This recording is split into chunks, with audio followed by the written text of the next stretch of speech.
ખેડા જિલ્લાના કપડવંજનું સુકીગામ જિલ્લાનું પ્રથમ અને રાજ્યનું ત્રીજું સોલાર વિલેજ બન્યું। ખેડા જિલ્લા વહીવટીતંત્ર દ્વારા પ્રધાનમંત્રી સૂર્યઘર મુફત વીજળી યોજના હેઠળ કપડવંજ તાલુકાનું સુકીગામના તમામ 78 ઘરોના આશરે 183.27 કિલોવોટ સોલર રૂફટોપ સિસ્ટમની સ્થાપના કરવામાં આવી છે। આ માટે સુકીગામ જિલ્લાનું પ્રથમ અને રાજ્યનું ત્રીજું સોલાર વિલેજ બન્યું છે।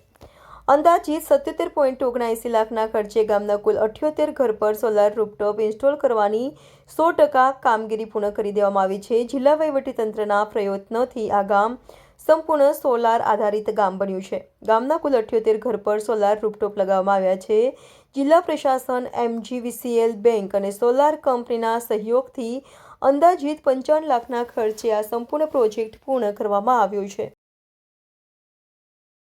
સુકીગામ પંચાયતમાં સમરસ સરપંચ તરીકે હું પટેલ જસવંતભાઈ ચતુરભાઈ પટેલ મોદી સરકારની જે જાહેરાત મુજબ કરવામાં આવેલું એમાં 100% સુકીગામને સોલર કરેલ છે અને એમાં કે જે આ ગામને સોલર કરવા માટે ખૂબ મહેનત કરી અને સારું એવું સોલરનું પરફોર્મન્સ આપી અને આજે 100% સોલર જે દૂધ મંડળી કોમર્શિયલ એને પણ સોલર કર્યું, મારી સ્ટ્રીટ લાઇટને પણ સોલર કરાવડાવ્યું।